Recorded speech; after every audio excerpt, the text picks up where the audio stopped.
Let's talk about the top 5 Medigap plans. Whether you are new to Medicare or have been enrolled for some time, you may be reviewing your coverage options for 2026, including Medicare Supplement Insurance, or Medigap plans.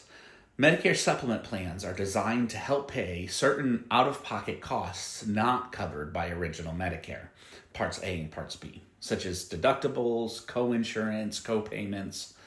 Medigap plans are standardized and identified by letter. For example, Plan G or Plan N. Each plan provides the same standardized benefits regardless of the insurance company offering the plan, although premiums may vary by carrier and location. Let me briefly remind you what original Medicare includes. Part A, that's your hospital insurance, and Part B, that's your medical insurance. This is the one that you use at the doctor's offices. While Medicare covers many healthcare services, beneficiaries like yourself are generally responsible for certain out-of-pocket costs. Medigap plans may help to cover some of these costs, depending on the plan selected. The following plans are commonly selected by beneficiaries, although suitability depends on individual circumstances, budget, health needs. If you call my office, I can walk you through this in person. My number is 864-686-7201, and I'll add that in the description below. Number 1. Medigap Plan G. Plan G is widely selected because it offers comprehensive coverage of most Medicare-approved costs after the Medicare Part B deductible is met. Once the Part B deductible is satisfied, Plan G generally covers Part B co-insurance or co-payments, hospital co-insurance, and excess charges. As you may know, excess charges are when a doctor decides to charge more than the Medicare-approved rate for a procedure. Beneficiaries like you are still responsible for your monthly premiums and the annual Part B deductible. Now that amount can change annually. Next up, the number 2 Medigap plan is Plan N.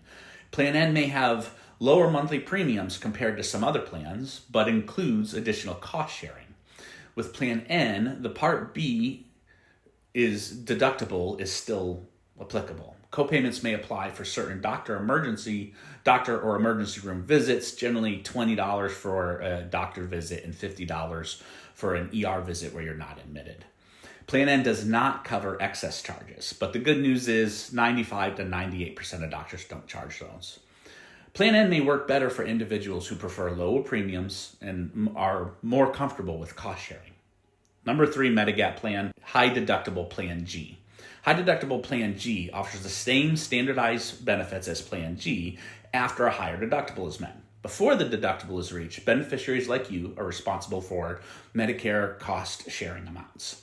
After the deductible is met, the plan functions similarly to standard Plan G for covered services. You may consider this if you prefer lower monthly premiums and are comfortable with a higher potential out-of-pocket costs. Number 4, Medicare Plan F. Plan F provides comprehensive coverage, including the Part B deductible. However, Plan F is not available to individuals who became eligible for Medicare on or after January 1st, 2020. Individuals who were eligible before that date may still enroll or remain enrolled depending on underwriting and plan availability. Finally, Medigap Plan D. Careful, don't confuse this with Medicare Part D. Plan D is another standardized Medigap option that provides coverage for many Medicare cost-sharing amounts, but does not cover the Part B deductible or excess charges. Availability and premiums may vary by location and carrier. This plan is not common and may not be available to you. Let's consider some important points when choosing a Medigap plan. Medigap plans do not include prescription drug coverage. Beneficiaries like yourself may need to enroll in a separate Medicare Part D plan for prescription drug coverage.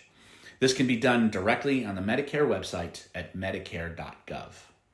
Premiums, deductibles, and cost-sharing amounts may change annually. And by may, I mean will. Eventually, every company has historically raised their monthly premiums after some amount of time. Plan availability and pricing vary based on geographic area and insurance carrier, so not all plans are available everywhere. Lastly, medical underwriting may be required when applying outside of certain enrollment periods, primarily the initial enrollment period. This is where those pesky knockout questions can come into play. However, this is only if you are outside your initial enrollment period, where you have guaranteed enrollment. Here's something you may not know. Beneficiaries enrolled in a Medigap plan may apply to change plans at any time during the year. However, approval is not guaranteed and may require medical underwriting, depending on state rules and individual circumstances. So why is that important? Because you can save money. Think about it. If your insurance provider has raised your rates year over year and it's beginning to feel like you can't afford it, give me a call. I can do a rate comparison at no charge to you and confirm if you are paying too much for your coverage. I recently helped a client change from a popular provider to a lesser known provider, all within Medigap Plan G. We were able to add dental coverage and still decrease her bill by $100 a month. So yes, unlike Medicare Advantage plans, Medigap plans do not have a specific enrollment period for switching, but eligibility rules do still apply. Okay, final thoughts. Choosing a Medicare supplement plan depends on individual needs, including your individual budget, your healthcare history, maybe your risk tolerance for out-of-pocket costs, and other factors that may be unique to your situation. It's recommended that beneficiaries like you review all available options and consult with official Medicare resources before making a decision. For additional information, you can call me at 864-686-7201 or visit my website at tomchapmaninsurance.com, and I'll provide the link in the description below. I will be the one to answer your call. Stay healthy.